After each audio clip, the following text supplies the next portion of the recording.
చూసిన తర్వాత అనుమానాలు కంటిన్యూ అవుతున్నాయి. భోగాపురం ఎయిర్పోర్ట్ విషయం వస్తే ఆ రోజు చంద్రబాబు నాయుడు గారు ప్రయత్నం చేశారు. ఆ రోజు రాజు గారు అప్పుడు కేంద్ర విమానయాన శాఖ మంత్రిగా ఉన్నారు, ఆయన ప్రయత్నం చేశారు. ఇద్దరు కలిసి ప్రయత్నం చేస్తేనే అది వచ్చినది. ఇది కంటిన్యూస్, ప్రభుత్వం అనేది కంటిన్యూస్ ప్రాసెస్ కాబట్టి ఆ తర్వాత జగన్మోహన్ రెడ్డి వచ్చిన తర్వాత 23 నుంచి 26 కడతామని చెప్పి 23లో మళ్ళీ శంకుస్థాపన చేశారు. 19లో వస్తే 23 దాకా ఏం జరిగింది? వీళ్ళు అసలు అంత ముందు మాట్లాడింది ఏంటి? అసలు ఆ ఎయిర్పోర్టే వద్దని చెప్పారు, భోగాపురం ఎయిర్పోర్టే వద్దన్నారు. అక్కడ ఎందుకు ఇంకొక ఎయిర్పోర్ట్ ఎందుకన్నారు? 40 కిలోమీటర్ల దూరంలో వెంకయ్యమ్మో ఎవరో ఆవిడ పక్కన పెట్టుకుని ఆవిడ గురించి మాట్లాడారు. ఇవన్నీ అయిపోయి ఇప్పుడు క్రెడిట్ ఎలా తీసుకుంటారు సార్? మరి అసలు ఎయిర్పోర్టే వద్దన్న వాళ్ళు ఎయిర్పోర్ట్ క్రెడిట్ ఎలా తీసుకుంటుందో వైఎస్ఆర్సీపీ? అదే అంటున్నా 4 సంవత్సరాల సేపు వద్దు అన్న తర్వాత 23లో శంకుస్థాపన చేసిన తర్వాత కూడా చంద్రబాబు నాయుడు గవర్నమెంట్ అంతకు ముందు ఏవైతే ఎక్వైర్ చేద్దామని ప్రయత్నం చేసిన ఎకరాలు ఉన్నాయో అందులోంచి ఒక 500 ఎకరాలు మళ్ళీ కట్ చేసేసారు వీళ్ళు వచ్చిన తర్వాత.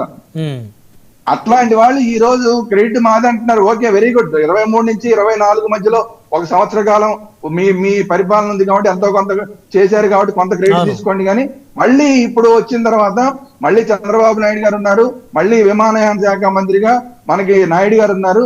వీళ్ళిద్దరూ కలిసి కృషి చేస్తున్నారు. సో మొత్తం ఓవరాల్ గా అందరి వల్ల వచ్చింది అనుకుందాం. అందువల్ల ఇది నా వల్ల నీ వల్ల అని మాట్లాడుకుంటే ఏది కాదు, ఏది పోదు. ప్రజలుగా మేము ఆలోచించేది ఏంటంటే ఇది కంటిన్యూస్ ప్రాసెస్. ఈ కంటిన్యూస్ ప్రాసెస్ లో ఎవరు చేశారు ఎవరు చేయలేదు అనేది ప్రజలు క్లియర్ గా చూస్తున్నారు. అందువల్ల ఈ క్రెడిట్లు, కెపాసిటీలు, కేపబిలిటీల గురించి మాట్లాడుకోవడం మానేయండి. ప్రజలు ఎప్పుడూ కూడా ఒకళ్ళ ఆస్తి కాదు ఇదని చెప్పి గతంలో చెప్పారు, ఇంతకు ముందు చెప్పారు, ఇప్పుడు చెప్తున్నారు. మీరేమంటారంటే ఏది చేసినా ప్రజల డబ్బులతోనే, ప్రజల మద్దతుతో వచ్చిన ప్రభుత్వంలో ఉన్నటువంటి పెద్దలు ప్రజల డబ్బులతోనే చేస్తారు కాబట్టి ఇది మా క్రెడిబిలిటీ, ఇది మా కష్టము, లేకపోతే ఇదేదో మా సొంతంగా మేము చేసామనేటువంటి అనుకోమంటారు మీరు? అది అంటే బాగా చేస్తే బాగా చేసిన క్రెడిట్ ఇస్తారు. ప్రజల డబ్బులతోనే చేసినా పర్వాలేదు, ప్రజల డబ్బులతో చేసినా కూడా బాగా చేస్తే బాగా చేశారని అంటారు, బాగా చేయకపోతే చేయలేదని అంటారు. ఇది ఈ రోజున్న ప్రభుత్వం.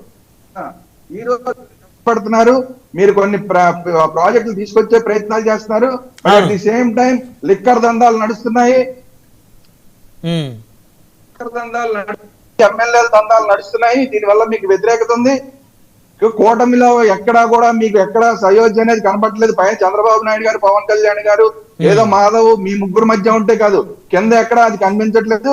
ఇవన్నీ కూడా ప్రజలు గమనిస్తున్నారు. అందువల్ల మీకు కూడా క్రెడిట్, క్యాపబిలిటీ, కెపాసిటీ మీకు కూడా పూర్తి స్థాయిలో మీ హక్కు అని ఈ 5 సంవత్సరాల్లో కూడా మీరు అనుకోవాల్సిన అవసరం లేదు.